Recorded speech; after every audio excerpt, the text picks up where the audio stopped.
Bueno, vamos a continuar estudiando el proceso de la fotosíntesis. Ayer habíamos dicho que íbamos a dividir este proceso en dos grandes etapas para facilitar su estudio, lo que no quiere decir que estas etapas no ocurran simultáneamente, ¿sí? Bueno, habíamos visto que en las reacciones fotoquímicas se producía oxígeno, ATP y NADFosfato reducido. Esto ocurría en el cloroplasto, así como en las reacciones bioquímicas. Habíamos dicho que esta primera etapa de las reacciones fotoquímicas ocurrían en las membranas de los cloroplastos, ¿sí? Mientras que las reacciones bioquímicas ocurrían en el estroma del mismo. Bien, estas reacciones bioquímicas lo que van a lograr es fijar el carbono. También se las denomina reacciones de fijación del carbono. Van a utilizar este NADFosfato reducido y el ATP producido en las reacciones fotoquímicas para poder fijar este dióxido de carbono. Y van a producir los sustratos necesarios como el NADFosfato oxidado y el ADP más el fósforo inorgánico que van a ser utilizados para sintetizar estos productos, ¿sí? Acá tenemos como un resumen de toda la reacción de la fotosíntesis, donde vemos que el agua va a aportar protones y se va a terminar transformando o oxidando y formando oxígeno. Y acá tenemos el dióxido de carbono que nos va a permitir formar los azúcares. Bien. Bueno, pero para que ocurra esta fijación del dióxido de carbono necesitamos que el dióxido de carbono difunda hacia las células, ¿sí? Hacia los cloroplastos. La concentración actual de dióxido de carbono en la atmósfera es aproximadamente de 410 partes por millón. Estas concentraciones eran mucho más bajas años atrás y bueno, por el uso antrópico de los combustibles y bueno, y todos los procesos que ustedes ya deben conocer, esto ha ido aumentando a lo largo de los años. Bueno, lo importante y lo que nos ocupa acá en esta clase de fotosíntesis es que este dióxido de carbono es necesario que difunda desde la atmósfera hasta el cloroplasto y para poder ser fijado. Para esto va a tener que atravesar, tener que ingresar por el mesófilo de la hoja. Van a haber distintas resistencias. La primera va a ser la resistencia de la capa límite, la resistencia de la apertura estomática, luego va a tener que difundir acá por los espacios intercelulares y después va a tener que atravesar la membrana plasmática, la pared celular, la membrana plasmática y después la doble membrana que tienen los cloroplastos para poder ingresar a este, ¿sí? Bien, lo que va a gobernar esto principalmente va a ser la diferencia de concentración de dióxido de carbono que existe entre la atmósfera y el interior, cuando los estomas estén abiertos, ¿no? Y el interior de las células. Y vamos a tener las distintas resistencias y estas van a tener distintos controles que, bueno, ya hemos ido estudiando oportunamente. Bien, yendo específicamente a estas reacciones bioquímicas, tenemos que esta se puede dividir en tres grandes etapas, que va a ser la carboxilación, la reducción y la regeneración. En la carboxilación vamos a carboxilar al aceptor, que es la ribulosa 1,5-bifosfato, ¿sí? Es un azúcar que va a dar origen a dos moléculas de fosfoglicerato, ¿sí? Un ácido orgánico.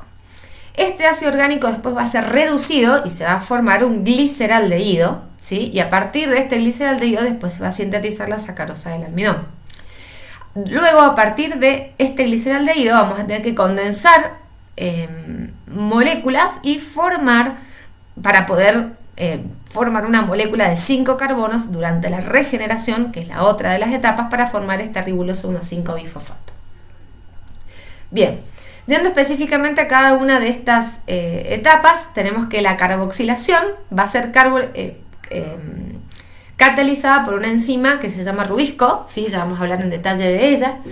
Entonces, el dióxido de carbono proveniente de la atmósfera se va a unir a una molécula de esta ribulosa 1,5-bifosfato y va a dar la formación a un azúcar de 5 carbonos que es bastante inestable y que esta luego va a dar lugar a la formación de dos moléculas de fosfoglicerato, ¿sí? De hecho, cuando esto ocurre, se forma este intermediario que es bastante inestable Luego este se hidroliza y forma 2 moléculas de fosfoglicerato. Bien.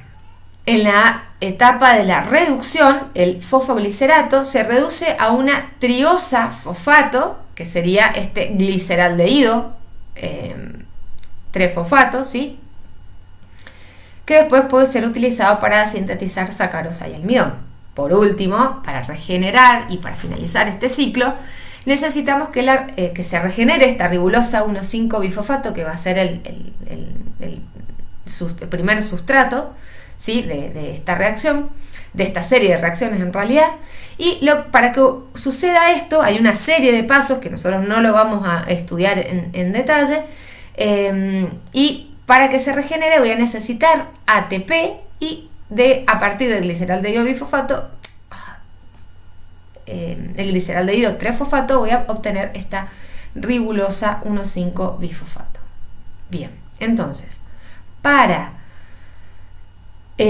fijar, o en realidad para producir un mol del gliceraldehído 3-fosfato, voy a necesitar 3 moles de dióxido de carbono que se unan a 3 moles de ribulosa 1,5-bifosfato. Eso me va a permitir obtener 6 moles de 3-fosfoglicerato, ¿sí? Voy a necesitar reducirlo con un input de energía y poder reductor que van a proveer el ATP y el NAD, y de esta manera voy a poder reducir este ácido orgánico que es el fosfoglicerato a este gliceraldehído 3-fosfato, ¿sí? Voy a poder formar, en realidad voy a producir una molécula de gliceraldehído 3-fosfato por cada 3 moléculas o cada 3 moles de dióxido de carbono fijado, ¿sí? Una por esto. ¿Por qué? Porque el resto, los 5 moles restantes o las 5 moléculas restantes las voy a tener que utilizar o condensar con gasto de energía para poder regenerar las ribulosa 1,5-bifosfato. Es decir que por cada mol de dióxido de carbono fijado voy a necesitar 3 ATP más 2 NAD-fosfato reducido que provenían de las reacciones fotoquímicas.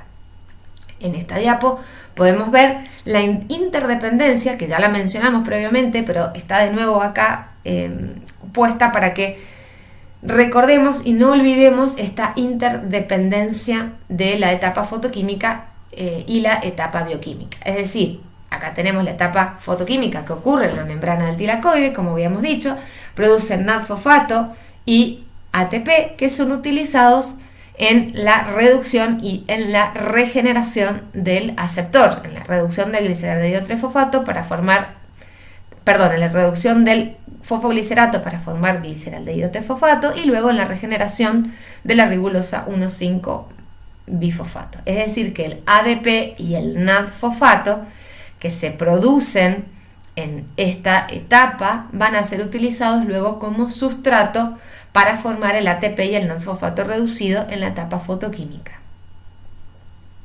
Bien, entonces, el ciclo de Calvin-Benson se lo denomina también metabolismo de las plantas C3 o metabolismo C3 directamente, porque el primer producto estable que se forma es este fosfoglicerato, que es un ácido de 3 carbonos, ¿sí? Este proceso es regulado por luz. Ya sabíamos nosotros que los estomas se abren en respuesta a la luz, tanto porque estimulaban a las fototropinas y a los criptocromos que activaban a las bombas de protón, y bueno, seguía todo el proceso de apertura estomática, pero también porque la luz impactaba sobre los cloroplastos que estaban presentes en las células del estoma, y esto generaba una disminución del dióxido de carbono porque se empezaba a fijar, y esto promovía la apertura estomática, ¿sí? Bueno, además, este proceso del ciclo de Calvin va a estar regulado por la disponibilidad del NAD-fosfato reducido y del ATP. Y además hay enzimas que se activan por luz, como vamos a ver ahora. Bien, entonces, ¿por qué será importante que se regule este ciclo? Y justamente para mantener una alta eficiencia de este ciclo y que se detenga cuando no es necesario que esté funcionando. Ya vimos que requiere energía, por lo tanto tenerlo activo en un momento en el que no lo necesitamos no va a ser algo digamos inteligente. Entonces hay distintos mecanismos que contribuyen a esta regulación del ciclo, que los podemos dividir en dos grandes grupos. Uno es a través de la modificación de enlaces covalentes, como la modificación química de enzimas por reducción de disulfuros o carbamilación de grupos amino, y la modificación de interacciones no covalentes, por ejemplo, la unión de un determinado metabolito o cambios en la composición del medio celular, que, bueno, a esto nos referiríamos con el pH. Bien, entonces, cuando una hoja pasa de la oscuridad a la luz, la fijación del dióxido de carbono no comienza inmediatamente. Durante los primeros minutos, la tasa de fotosíntesis va creciendo. Acá podemos observar cómo es la actividad de distintas enzimas. Acá hay 3. Y en función de la irradiancia vemos cómo va aumentando la actividad a medida que va aumentando la irradiancia. Entonces, hay enzimas del ciclo de Calvin que son activadas por la luz. Y bueno, como habíamos dicho al principio, las triosafosfato del estroma y el dióxido de carbono asimilado se utilizan para la regeneración de los intermediarios del ciclo de Calvin, que en oscuridad se encontraban en niveles bajos. Entonces, las enzimas que son activadas por luz son 5. Son la rubisco, la fructosa 1,5-bifosfato fosfatasa, la pseudoheptulosa 1,7-bifosfato-fosfatasa, la ribulosa 5-fosfato-quinasa y la nat-fosfato-gliceraldehído 3-fosfato deshidrogenasa. Bien, entonces, esto es lo importante. Estas 5 enzimas son las que van a estar activadas por luz o por otros mecanismos que son los que mencionamos recién. Entonces, ¿qué sucede? Cuando tenemos luz, se produce el transporte de electrones, ¿sí? En la membrana del tilacoide, donde participan los complejos que ya estudiamos en las reacciones fotoquímicas, y ahí teníamos a la ferredoxina, que la ferredoxina reducida activa a la ferredoxina tiorredoxina reductasa activa. Y luego tenemos la tiorredoxina reducida, que va a generar la activación de estas enzimas. Pero por otro lado, la luz genera que aumente la concentración de magnesio y la reducción de la concentración de protones en el estroma. ¿Sí? Ahí tienen que pensar ustedes por qué ocurre esto, ¿no? La reducción de la concentración de los protones en el estroma cuando tenemos luz. Este magnesio va a ser utilizado como un cofactor, ¿sí? Que puede activar o unirse a estas enzimas, y también esto va a generar cambios en el pH que van a activarlas. A su vez, en el caso particular de la rubisco, tanto hay una enzima que se llama rubisco activasa y la presencia del dióxido de carbono van a formar un complejo activo que van a terminar activándola. Es decir, que la rubisco va a estar regulada por distintos mecanismos, ¿sí? Bien, entonces, dentro de los primeros mecanismos que mencionamos, la luz impacta sobre los fotosistemas, ¿sí? En este caso el fotosistema 1, acá tenemos la ferredoxina oxidada, que se reduce, luego la ferredoxina tiorredoxina reductasa genera que esta tiorredoxina esté reducida. Acá vemos que estos tienen, esta tiorredoxina tiene enlace sulfuro, ¿sí? Y que se reducen justamente porque están con este hidrógeno, luego se oxida, y estos cambios entre oxidación y reducción genera que, en este caso, una determinada enzima, de la que mencionamos recién, esté inactiva, o luego, en su estado reducido, esta esté activada, ¿sí? Bien. Por el otro lado, la luz, habíamos dicho que podía activar la rubisco, ¿sí? La rubisco tiene un residuo, amino, que se puede carbamilar, y cuando ésta se carbamila y luego se une a este magnesio que habíamos dicho, está en su forma activa, ¿sí? Es decir, que hay carbamilación y unión de este cofactor, que es el magnesio, que se activa, ¿sí? Acá podemos ir relacionando lo que ya estudiamos en nutrición mineral, de las funciones de los nutrientes minerales. Bueno, la rubisco es una enzima muy abundante, es una de las enzimas o una de las proteínas más abundantes en la biosfera. Representa más del 50% de las proteínas totales de las hojas, ¿sí? De hecho, si nosotros pensamos en esto, bueno, vamos a darnos cuenta de la importancia del nitrógeno en las plantas, ¿no? Esta es una de las enzimas más importantes. Y de hecho, durante la senescencia de las hojas es la mayor fuente de aminoácidos y de nitrógeno que es utilizada en otras partes de la planta. Es una enzima formada por 8 subunidades. Acá podemos ver la vista desde arriba y la vista lateral, la vista superior y la vista lateral. Está formada por 8 subunidades grandes y 8 subunidades pequeñas.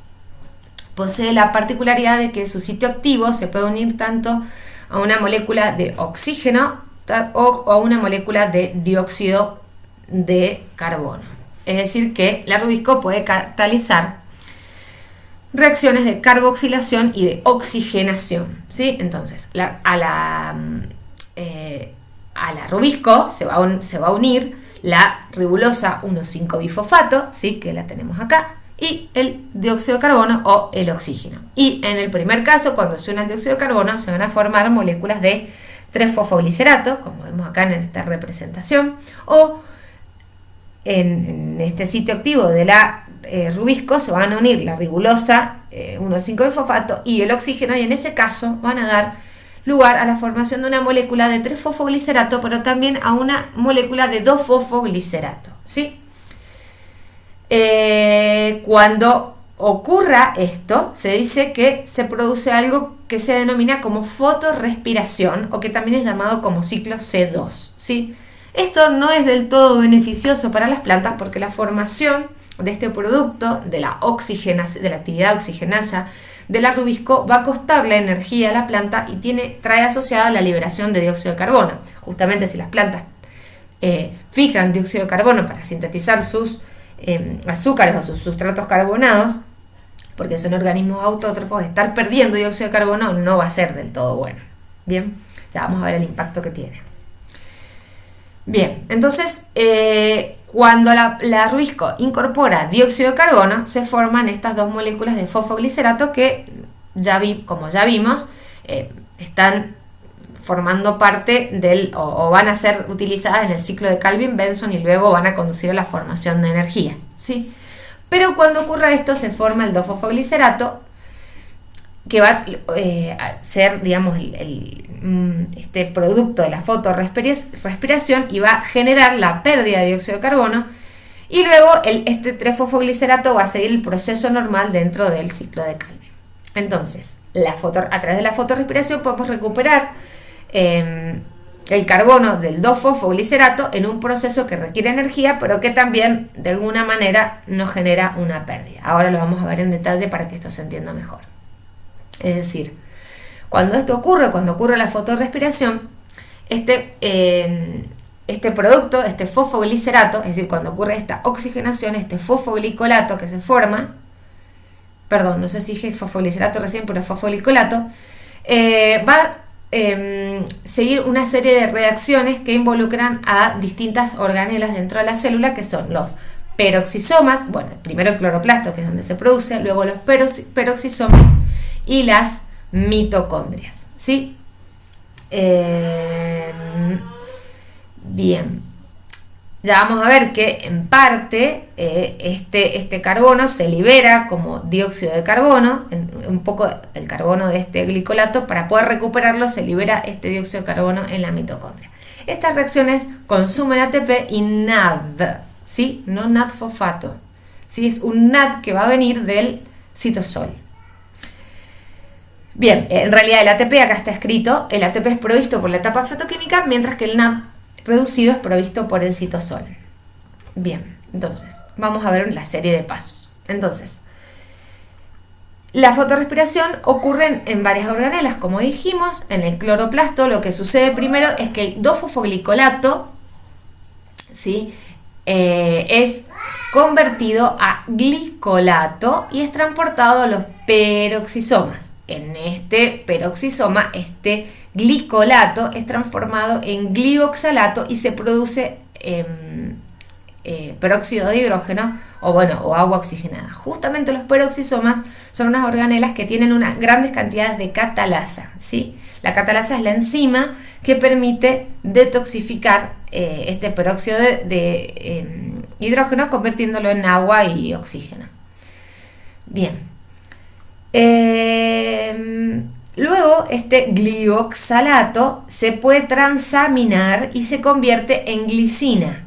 Se transporta a la mitocondria donde se decarboxila, ¿sí? Acá pierde dióxido de carbono y se desamina liberando amoníaco, ¿sí? Esto ocurre gracias a la acción de este complejo GDC que se llama el complejo glicina de carboxilasa. Bien, ¿qué sucede? Seguimos acá abajo. Además, existe otra enzima que se llama serina hidroximetiltransferasa, que lo que hace es convertir esta glicina en serina. Esta serina, ¿sí? Se transporta al peroxisoma.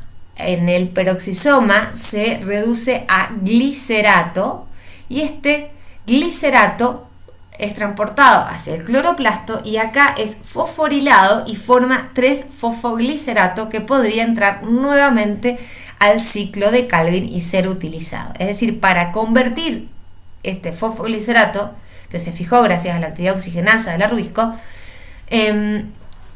pierdo dióxido de carbono, obviamente con gasto de energía, y puedo llegar a formar un 3-fosfoglicerato para de alguna manera recuperar un poco este carbono que se está fijando a través de la fotorrespiración. Bien, acá tenemos un resumen para que no desesperen después de toda esta explicación detallada, que bueno, pueden ver cómo ocurre esta formación del fosfoglicolato que se transporta, se desfosforila, se transporta al peroxisoma, se forma glioxalato, bueno, acá está el agua oxigenada como decimos, luego se transforma en glicina, la glicina se transforma en serina en la mitocondria, de nuevo vuelve al peroxisoma y acá tenemos el gasto del NAD que permite que se transforme en glicerato y luego el gasto del ATP para fosforilar este glicerato y que se forme el fosfoglicerato que puede seguir en el ciclo de Calvin-Benson. Entonces, todo este proceso consume oxígeno, ¿sí? Y libera dióxido de carbono, que vemos acá. Como ocurre en la respiración mitocondrial, es dependiente de la luz, ya que requiere que la rubisco esté activa y va a consumir ATP y poder reductor. Bien, en resumen, por cada 2 moléculas de fosfoglicerato, que sumarían entre las 2 4 carbonos, se produce una molécula de 3-fosfoglicerato, ¿sí? De 3 carbonos y una de dióxido de carbono. Es decir que por cada 2 moléculas de fosfoglicerato que se forman, solo se va a recuperar un 75% del carbono perdido por la oxigenación. Parece casi un trabalengua, pero no. ¿Sí? Necesito que ustedes lo estudien con detalles. Esto va a generar un impacto negativo porque la fotorrespiración va a causar la pérdida parcial del dióxido de carbono que se fija en el ciclo de Calvin y la incorporación de este oxígeno en hojas fotosintéticamente activas. Bien, de hecho, existen plantas mutantes de Arabidopsis que presentan un fenotipo constitutivo que fotorrespira. Entonces, estas plantas no sobreviven en un ambiente en el que tiene 0,03% de dióxido de carbono, 300 partes por millón, bueno, que es lo que se consideraba antes como en estudios de hace algunos años, ahora esta concentración es superior, y estas plantas presentan un retardo en el crecimiento, una senescencia precoz y también una muerte celular, ¿sí? Pero cuando crecen en una atmósfera con una concentración del 0,3%, ¿sí? Muy superior a estas 300 partes por millón que estábamos diciendo recién, o mayor, presentan un crecimiento normal. Estas plantas mutantes son plantas que son incapaces de convertir la glicina, vamos a volver a la diapo, importante, que teníamos acá, no puede llevar adelante este paso, ¿sí? Donde la glicina se convierte en serina en la mitocondria, ¿sí? Son mutantes de esta enzima, de la serina hidroximetiltransferasa. Y lo que le sucede a estas plantas que tienen este fenotipo constitutivo es que cuando están en una atmósfera normal no pueden sobrevivir, digamos, rápidamente mueren. Eso es lo que sucede con ellas. Bien, entonces, hay algo importante sobre este proceso, es que la fotosíntesis y la fotorrespiración son procesos que ocurren simultáneamente en la hoja. Entonces, el flujo de carbono en la hoja va a estar determinado la fijación de carbono va a estar determinada por el balance entre estos dos ciclos, que en realidad son opuestos. Acá podemos ver en esta imagen que en el ciclo de la fotosíntesis, del transporte electrónico y el ciclo de Calvin, permite que a la ribulosa se fije el dióxido de carbono y se forme fosfoglicerato y luego que se produzca oxígeno, ¿sí? Si pensamos en el proceso completo. Mientras que cuando ocurre la fotorrespiración se incorpora oxígeno a esta ribulosa 1,5-difosfato y se pierde dióxido de carbono, se recupera parcialmente este fosfoglicerato, pero ¿qué sucede? El costo de fijación de un mol de oxígeno requiere de 2 ATP más 2 NAD reducidos con esto que va en detrimento del crecimiento, que es la liberación del dióxido de carbono. Mientras que cuando ocurre normalmente el proceso de carboxilación y todo el proceso en general, es decir, la suma de las reacciones bioquímicas y fotoquímicas, sí, lo dije bien, el costo de la fijación de un mol de dióxido de carbono requiere de 3 ATP y 2 NAD fosfato reducido, ¿sí? Vemos que acá tenemos un detrimento de la fijación del dióxido de carbono, pero miren que no es tan distinto el costo que este tiene. Y esto genera un impacto negativo, como lo dijimos recién. Entonces, la competencia entre la carboxilación y la oxigenación de la rubisco van a disminuir la eficiencia de la fotosíntesis, ¿sí? Esto es muy importante.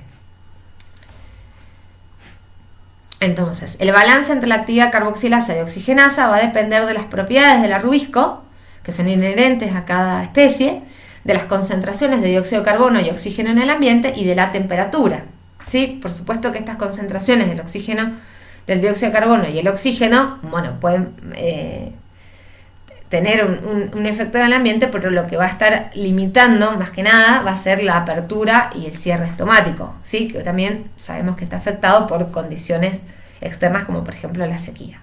Entonces, pensemos solamente en las temperaturas. Si aumenta la temperatura, se modifican las propiedades cinéticas del rubisco. Bueno, ustedes ya estudiaron que la cinética enzimática se ve afectada por la temperatura. Esto va a incrementar la tasa de oxigenación más que la tasa de la carboxilación, cuando se modifiquen las propiedades cinéticas de la rubisco. Además, cuando aumenta la temperatura, disminuye la concentración del dióxido de carbono en una solución en equilibrio con el aire, más que la concentración del oxígeno. Y además, altas temperaturas, como ya habíamos visto, reducen la apertura estomática para conservar agua y disminuyen la incorporación o la difusión del dióxido de carbono. Bien. Entonces, ¿cuál es la función? Si esto parece tan negativo, ¿cuál es la función de la fotorrespiración? Y bueno, se dice que la fotorrespiración podría actuar como un disipador de energía porque consume NAD fosfato reducido y ATP acumulados, ¿sí? Pensemos en el proceso global, ¿no? Porque nosotros habíamos dicho que la fotorrespiración, el metabolismo del fosfoglicolato necesita NAD reducido que proviene del citosol, pero si pensamos en el ciclo entero de las reacciones fotoquímicas y bioquímicas que tienen que ocurrir junto, digamos, en este proceso de la fotorrespiración, vamos a consumir este NAD fosfato reducido. Bueno, entonces, si actúa la fotorrespiración como un disipador de la energía, esto puede mantener activa la fotosíntesis en condiciones de alta irradiancia, de alta temperatura, de estrés hídrico o bajas concentraciones de dióxido de carbono. Además, la fotorrespiración interactúa con otras rutas metabólicas, como por ejemplo el metabolismo del nitrógeno, que lo vamos a estudiar al final de esta unidad, porque la reasimilación del este amoníaco que se forma en la mitocondria permite la producción de aminoácidos como la serina y la glicina, así que sabemos que son aminoácidos esenciales. Además, la fotorrespiración estaría cambiando el estado redox de la célula, porque esa formación de peróxido de hidrógeno en el peroxisoma genera especies reactivas de oxígeno, y justamente esta molécula es una molécula que participa en distintas cadenas de señalización. Y además se expresarían distintos factores de transcripción, porque la fotorrespiración incrementa la expresión de genes de proteínas que participan en el transporte cíclico, ¿sí? No en el acíclico. Y este transporte cíclico justamente es el que permitía disipar la energía o desacoplar este transporte de electrones. Y de esta manera estos factores de transcripción podrían disminuir la expresión de genes que codifican para la expresión para proteínas que participan en la síntesis del almidón y la sacarosa, que es lo que vemos al final de esta clase.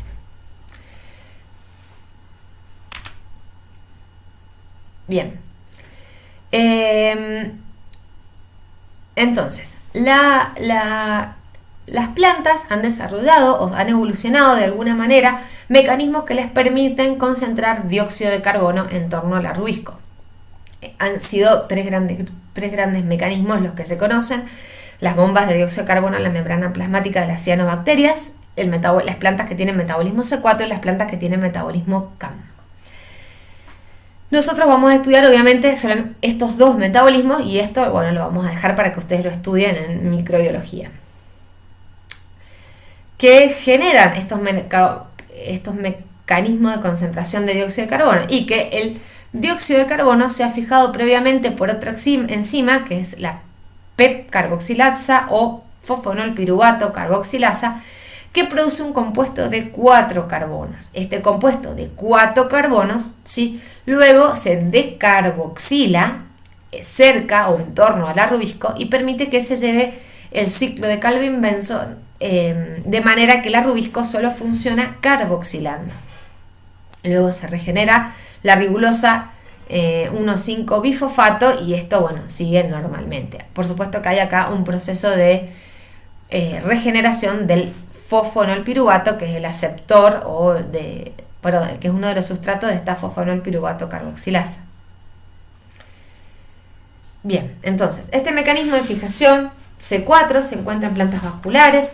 Acá participan dos tipos de células: las células del mesófilo y las células de la vaina parenquimática, es decir, que tienen una especialización anatómica.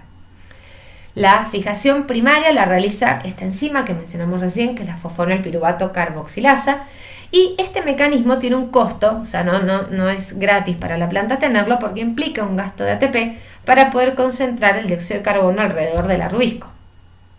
Bien, hay distintas especies que presentan este tipo de metabolismo, y también es interesante en que hay varias especies cultivadas que lo presentan, ¿sí?, como la caña de azúcar, el maíz, el sorgo y también algunas especies de amarantos. No sé si ustedes consumen amarantos, yo sí. Hay hay plantas con este tipo de metabolismo en 18 familias que pertenecen a mono y a dicotiledóneas, como gramíneas, quenopodiáceas y las ciperáceas. El triplex, que ya lo vimos que era una planta halófita, tiene además este tipo de metabolismo. Bien, las plantas que tienen este tipo de metabolismo tienen esta anatomía especial tipo Kranz, que ustedes ya deben haber estudiado en biología vegetal, donde tienen células de la vaina que forman un anillo alrededor de los haces vasculares, y las células del mesófilo forman un anillo alrededor de las células de la vaina, ¿sí? Acá podemos ver esto en una representación esquemática.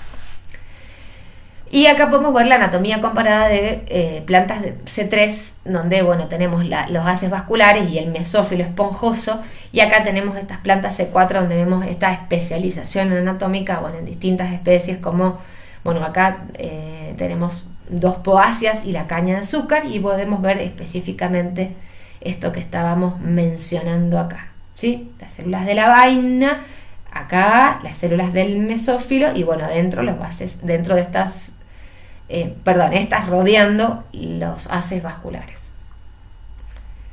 Bien, ¿qué sucede? En este ciclo lo que se separa la asimilación del carbono de la fijación del carbono. ¿Por qué? Porque en una primera etapa, en las células del mesófilo, que se encuentran rodeando las células de la vaina, ocurre la primer carboxilación, que es la carboxilación o fijación de este dióxido de carbono hacia el fosfonolpiruvato a través de la acción de la fosfonolpiruvato carboxilasa, ¿sí? Esto genera un compuesto de 4 carbonos que es transportado a las células de la vaina. Acá se decarboxila y este dióxido de carbono es utilizado en el ciclo de Calvin-Benson y la Ruisco solamente funciona carboxilando, ¿sí? Bien. Y después hay un compuesto de 3 carbonos que tiene que volver al mesófilo para que se regenere este fosfonolpiruvato que va a ser utilizado de nuevo como sustrato de la fosfonolpiruvato carboxilasa. Bien, ¿qué ocurre? Primero, el dióxido de carbono atmosférico difunde y se convierte en ácido carbónico, ¿sí? Acá en las células del mesófilo. Luego, la enzima fosfonolpiruvato carboxilasa lleva adelante la fijación de este dióxido de carbono y forma el fosfonolpiruvato que va a dar origen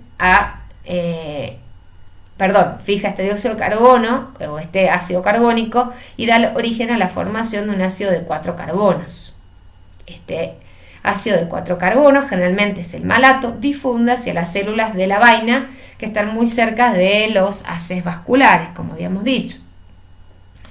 Allí ocurre la decarboxilación de estos ácidos en las células de la vaina, ¿sí? Y se fija este dióxido de carbono en el ciclo de Calvin.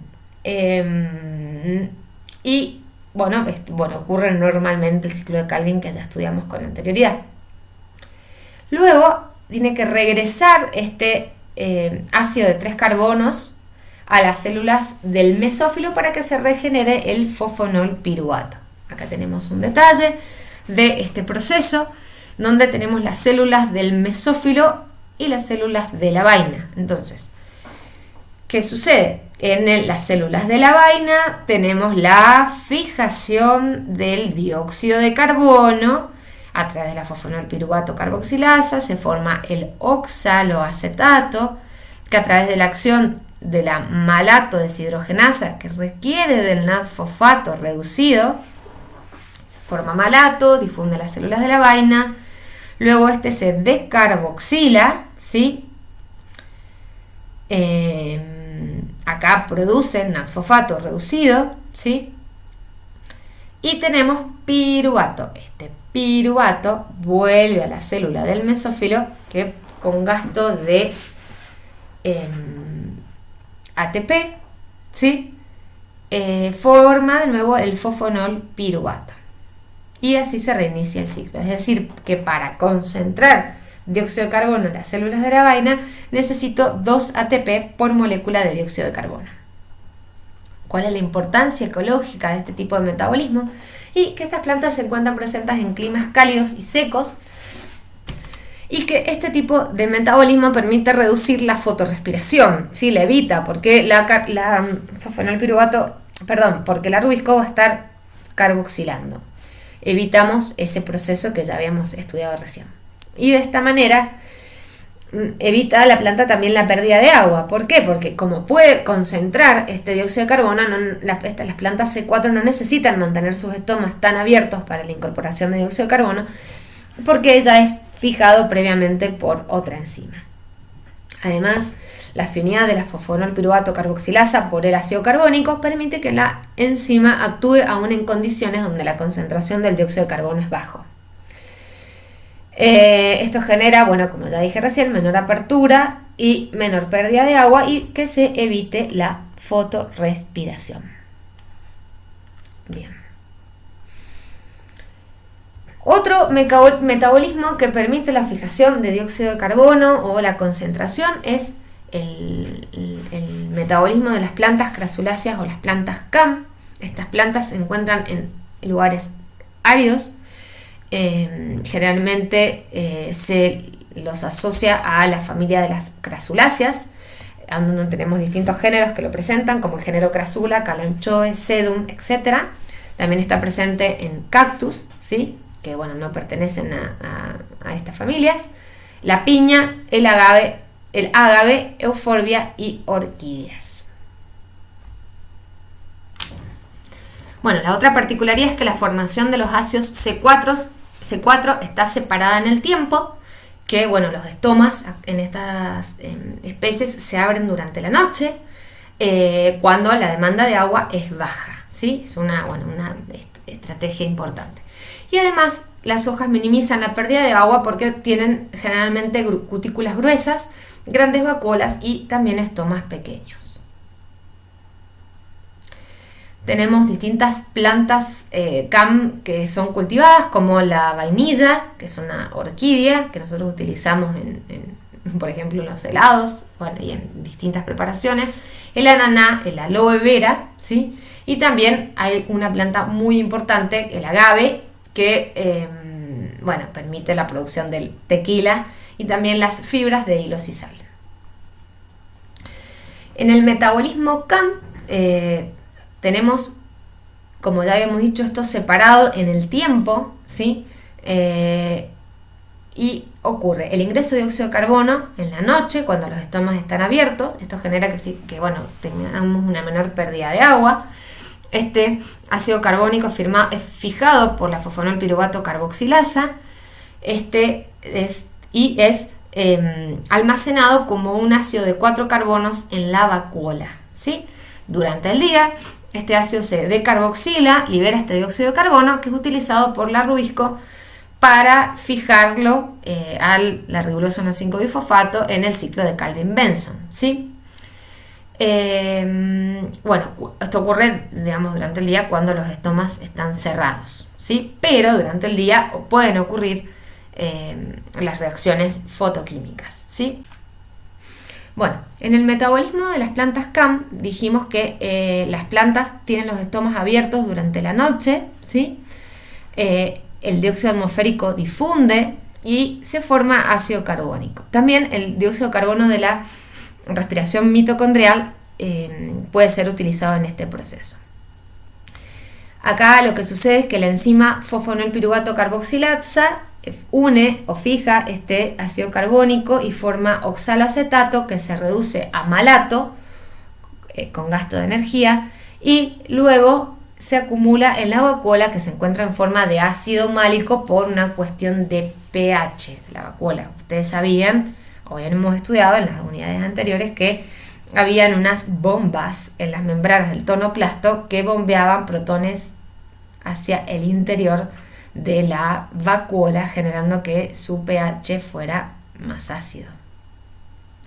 Bien, durante el día, cuando los estomas están cerrados, el malato sale de la vacuola, ¿sí?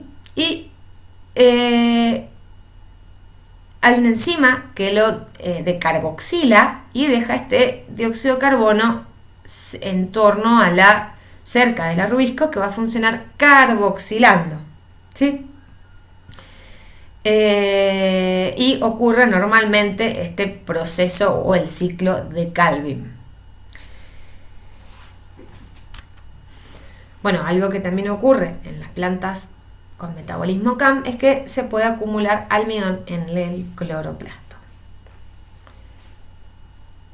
Bien, me pasé. Bien, entonces, si nosotros pensamos en este proceso y analizamos qué es lo que sucede en el ciclo de día y noche en las plantas CAM, vemos que durante la noche la principal enzima que lleva adelante la actividad carboxilasa es la fosfonolpiruvato carboxilasa y durante el día la rubisco, ¿sí? Porque los estomas están cerrados. Así en los días subsiguientes. Esto provoca que durante la noche vaya aumentando la concentración de ácidos orgánicos que van a generar una disminución del pH, ¿sí? Luego, durante el día, la concentración de estos ácidos orgánicos disminuye, ¿sí? Porque se decarboxilan y es utilizado para formar o sintetizar azúcares o acumular almidón durante el día.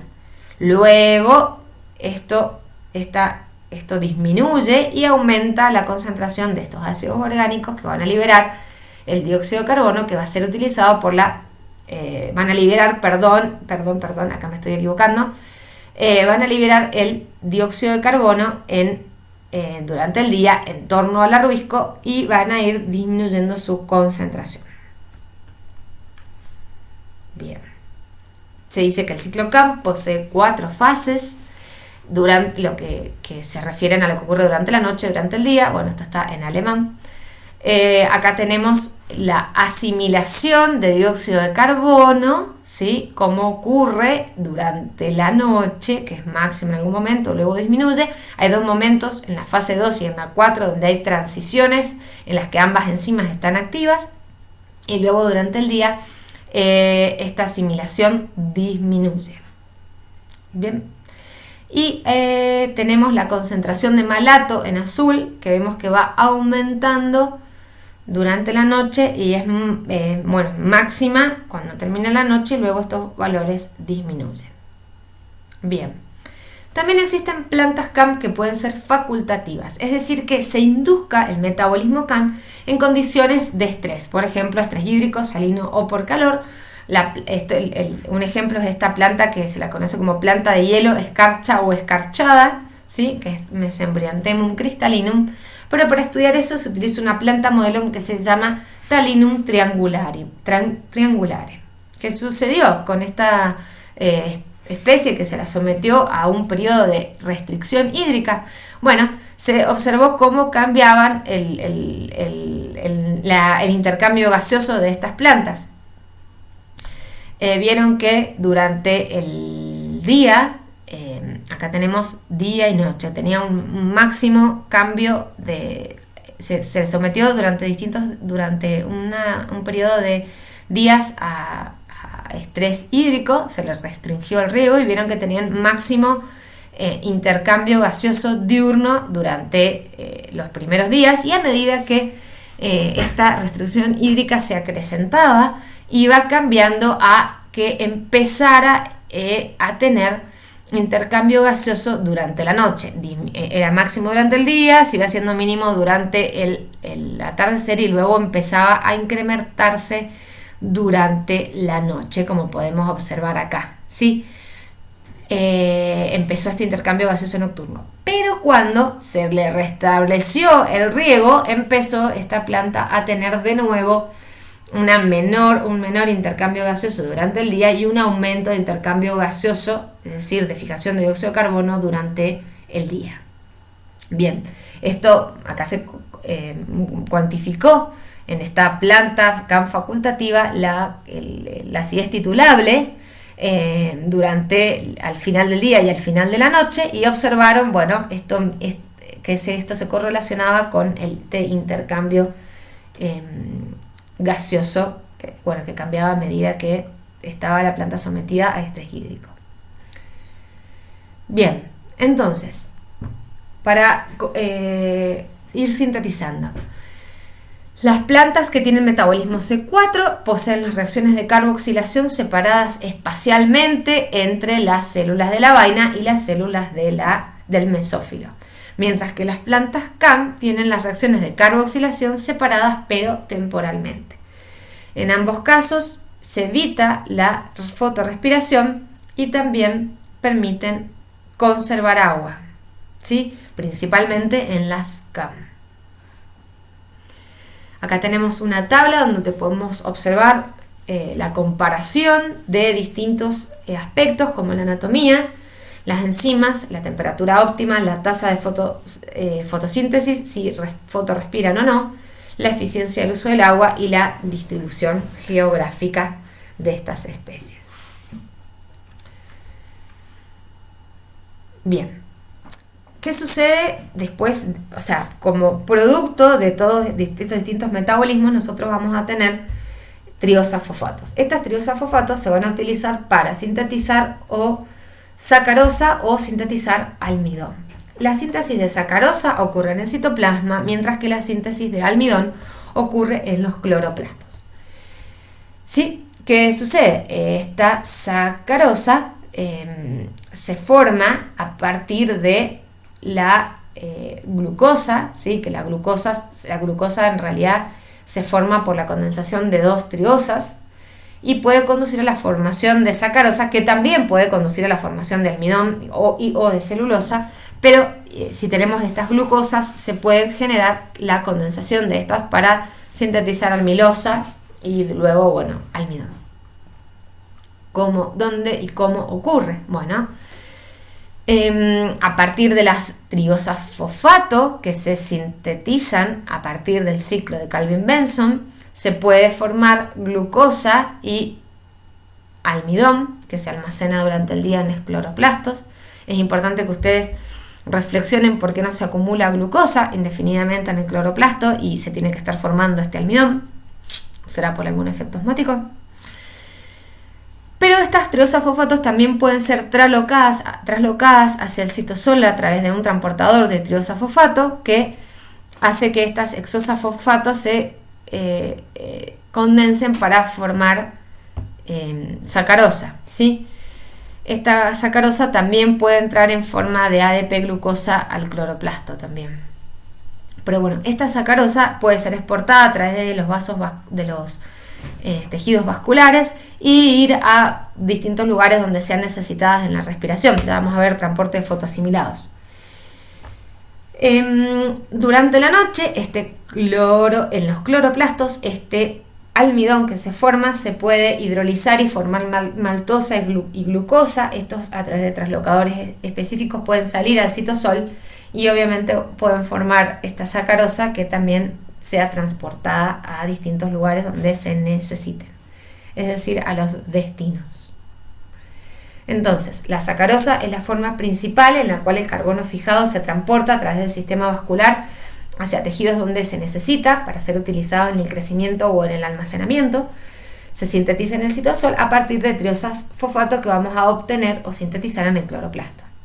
El almidón es un polímero estable y se almacena en forma temporal en el cloroplasto, pero también en otros lugares o depósitos que pueden funcionar como repositorios de fuente de carbono a largo plazo, que podrían ser las semillas, las raíces, los tubérculos y algún otro órgano de reserva.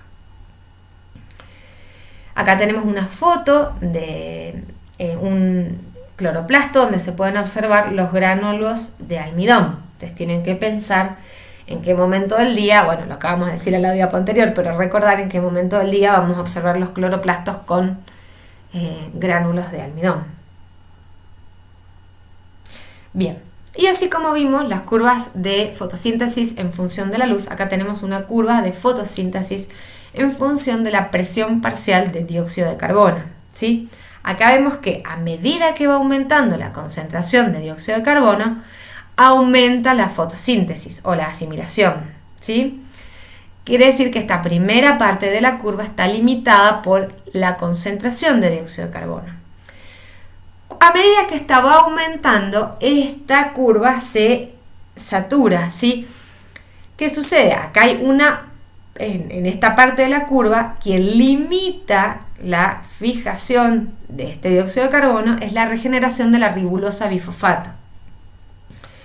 La etapa fotoquímica en realidad puede limitar la producción de ATP y NADFosfato reducido que son necesarias para el proceso de carboxilación, ¿sí? Bien, entonces, como en las curvas de luz, esto está limitado por el dióxido de carbono acá y acá por las reacciones fotoquímicas. Es decir que, si yo analizo esta curva en 3 etapas, yo puedo ver que analizo esta misma curva considerando la luz. Yo puedo ver que a medida que aumenta la luz y yo tengo un determinado nivel de dióxido de carbono, habíamos visto que al principio estaba limitado por la luz, pero después de un determinado nivel de luz, Si yo aumento la concentración de dióxido de carbono, esta puede incrementar la tasa de fotosíntesis. Es decir que en este rango de luz, es decir, a bajos niveles de luz, la tasa de fotosíntesis está limitada por luz porque no es afectada por cambios en la disponibilidad del dióxido de carbono. Y en este rango, es decir, a niveles superiores de luz a mayor irradiancia, la tasa de fotosíntesis está saturada de luz y puede cambiar con la disponibilidad del dióxido de carbono. En este rango de luz, la tasa de fotosíntesis está limitada simultáneamente por la luz y por la concentración de dióxido de carbono en los cloroplastos. Si yo hago estas mismas curvas y pongo en el eje de las X la concentración de dióxido de carbono y tengo distintos niveles de irradiancia, veo que al principio esta curva está limitada por la concentración de dióxido de carbono únicamente, y a medida que aumenta la concentración de dióxido de carbono, este valor de la curva está limitada por ambas cosas. Mientras que a medida que va aumentando la concentración de dióxido de carbono, tenemos mayor concentración de dióxido de carbono, un mayor nivel de irradiancia podría incrementar esta tasa de fotosíntesis. Bien, bueno, acá está lo mismo que acabo de decir, pero escrito. Al principio, la tasa de fotosíntesis está limitada por la concentración de dióxido de carbono, no cambia con la irradiancia. Y luego, a medida que la concentración de dióxido de carbono es mayor, la tasa de fotosíntesis está saturada de dióxido de carbono y puede aumentar con la irradiancia. Y en estos niveles, la tasa el rango de concentración de dióxido de carbono, en este rango, la tasa de fotosíntesis está limitada simultáneamente por ambos factores. Esto sería todo. Tienen que estudiar y profundizar los conocimientos porque va a ser muy importante para las clases que siguen. Bueno, eso es todo por hoy.